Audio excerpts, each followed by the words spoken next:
النسخة الخامسة للمنتدى الجمعية الجهوي لأرباب النقل السياحي لجهة ستاد في غرفة الصناعة والتجارة الإسبانية بالدار البيضاء تحت شعار التحول الطاقي والتنقل المستدام ما هي فرص النقل السياحي. اليوم سيناقش محورين أساسيين بحضور خبراء أجانب ومغاربة متخصصين في النقل والتنقل السياحي المستدام، وكذلك بحضور رؤساء جمعيات جهوية على الصعيد الوطني وفاعلين في القطاع السياحة عامة. واليوم هذا المنتدى ينظم تحت رعاية وزارة السياحة والنقل الجوي والصناعة التقليدية، وكذلك وزارة التجهيز والنقل واللوجستيك والماء. وكذلك يحضر معنا اليوم رئيس المرصد الوطني للسياحة ورؤساء جامعات وطنية في القطاع السياحي وفاعلين في النقل السياحي بجهة وفي الوطن. والهدف من اليوم هو فتح حوار مع وزارة الوصية حول هذا التنقل المستدام، لأنه سيساعدنا في المحافظة على البيئة والتنمية المستدامة، وكذلك لما لا يتم تنقيل السياح المغاربة الذين ننقلوا أو السياح الأجانب في سيارات نسك كهربائية أو كهربائية. اش كتشوفوا اليوم ان المغرب مستعد لهذه النقله النوعيه ديال السيارات؟ اليوم فعلا المغرب غير مستعد، ولكن لا بد من نفتحوا الحوار مع الوزارتين، انه الدول اللي سبقتنا في هذا الاطار هذا فبدات كتستخدم سيارات كهربائيه كدوله الصين الشعبيه او فرنسا او المانيا. لما لا نحن ننقل سياح، ويجب دورنا كذلك المحافظه على التنميه على المناخ وعلى التنميه المستدامه او التنقل المستدام بصفه خاصه. Fatima Bouab, déléguée régionale du tourisme à Casablanca. Je suis très honorée de prendre part des travaux du 5e forum de l'association régionale du transport touristique casablancaise, qui a choisi pour thème cette année la transition énergétique et la mobilité réduite, qui est un thème d'actualité et qui ambitionne d'engager un débat très important entre les professionnels pour sortir avec des solutions et des actions à prendre en considération pour l'évolution du secteur du tourisme en général et le transport touristique en particulier.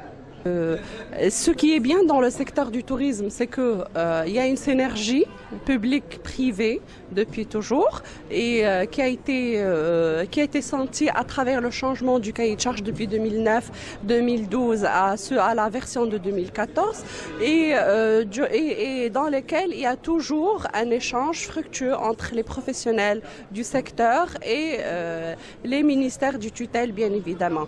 Donc ce débat qui ne peut être que constructif, améliore la compréhension des problèmes des promoteurs dans le secteur du transport touristique et tire les secteurs publics à suivre ces réflexions et à proposer des solutions dans le cadre des nouvelles réglementations et des nouvelles actions entreprises dans ce sens. انعقاد الدورة الخامسة للملتقى الجهوي للنقل السياحي بجهة الدار البيضاء سطات بادرة مهمة تساهم في تأطير هذا القطاع وتأهيل ديالو.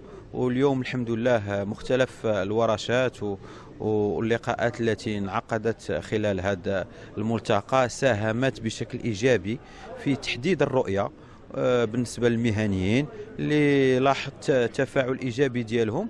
واليوم أنا زد مسرور كخبير اللي ساهمت في توعية المهنيين حول الوسائل الدعم المادي المتوفر خاصة في إطار النجاعة الطاقية.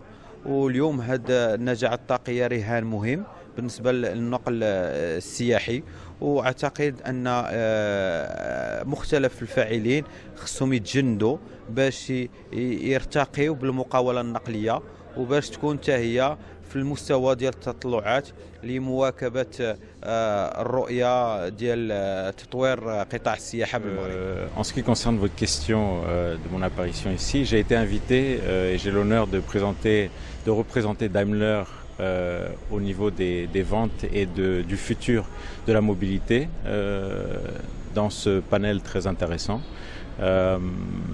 L'invitation a été m'est parvenue à travers Otto Nejman, notre représentant Mercedes-Benz ici.